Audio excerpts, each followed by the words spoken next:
Okay, so you can tell from the title of this article that the focus is going to be on soft skills, and the article is even called Do Soft Skills Matter? And before you dive into the particulars of this, you'll want to engage via research prediction. So you'll see here there are two questions for you to think about. What percentage of mid and top level executives believe soft skills are essential to success? And which soft skills matter the most? Now, you'll recall from the reading on this chapter that soft skills are really general skill sets that are useful in all careers, such as communication and interpersonal skills, things of that nature. So what you're going to do is first make your predictions. Then next you'll go ahead and read for the key points as you go through the article. And we're going to do that together, just kind of extracting some of them, although you'll have to do some of it on your own as well. And then you'll come back and you'll want to think about the questions posed here to help you think more deeply about this particular study and the content related to it, as well as how you might be able to build your information literacy skills. What questions might you also want to seek answers to, and how might you look for those answers? All right, so let's go ahead and look at the article itself. As always, the abstract starts at the beginning of the article. It's in italics, and it provides you kind of with a summary of the article. And you'll see here that this is a great summary that kind of focuses in on what the purpose of this study is. And you can see here even this very last sentence talks about they're trying to find out what is the importance to employers, especially mid and top level employers, in terms of soft skills. So let's take a look at the introduction. As you'll recall, the introduction is where you can kind of get good information about what already exists on this topic, as well as the purpose of the study. So you'll find that in this section. So here you'll see that the authors start by even defining what soft skills refers to. So everybody's kind of got the same similar language that we're looking at. And a couple of different definitions are shared, and the emphasis on why they're so important is also highlighted here as well.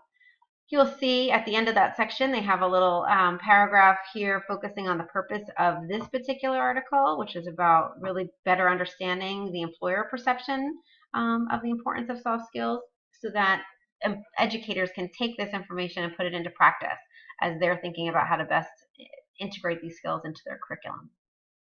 The literature review is where the authors spend some time summarizing some of the previous research that's been done on this subject. So you'll see here, for instance, over here, many of the employers are saying that success is really determined by soft skills.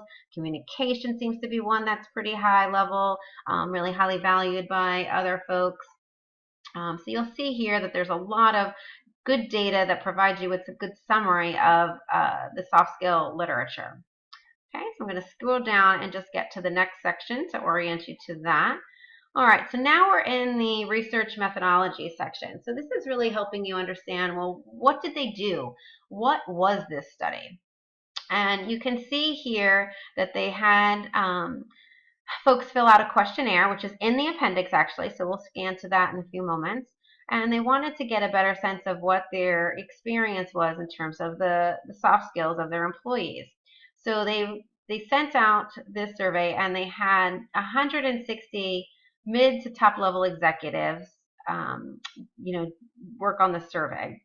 And there were different sectors, you can see, so different areas that were engaged. They received 135 responses, but only 100 of them had all of the data that they needed. So the results that you'll see in this study are going to be really focused on the 100 that actually were completely filled out.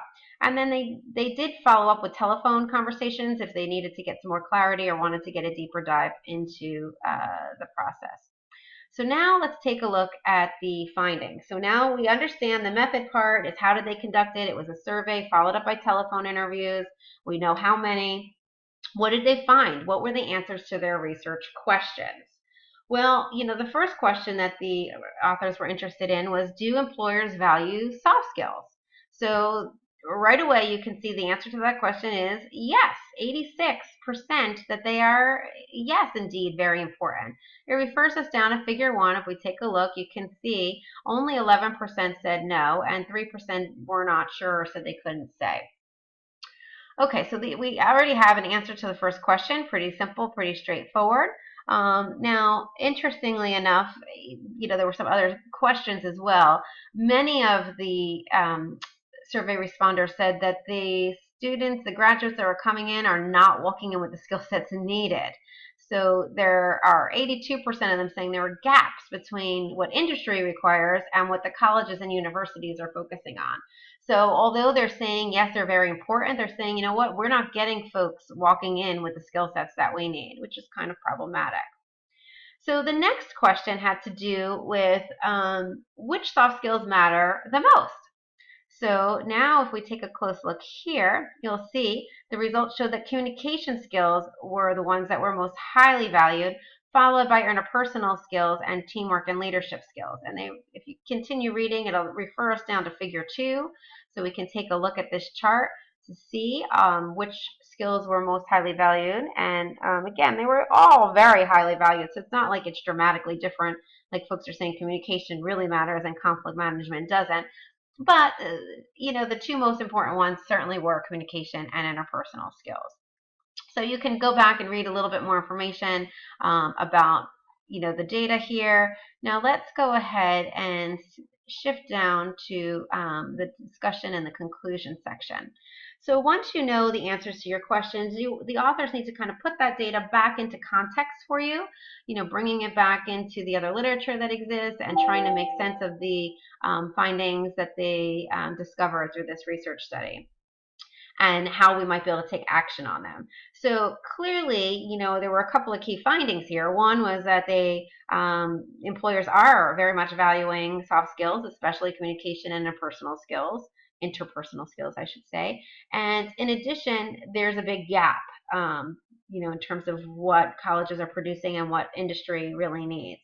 So as a result, how can we put that into practice? Well, you'll see that in addition to summarizing these findings, they also talk about how the findings could be useful to educators. So it could be used as a guideline to develop the soft skills curriculums.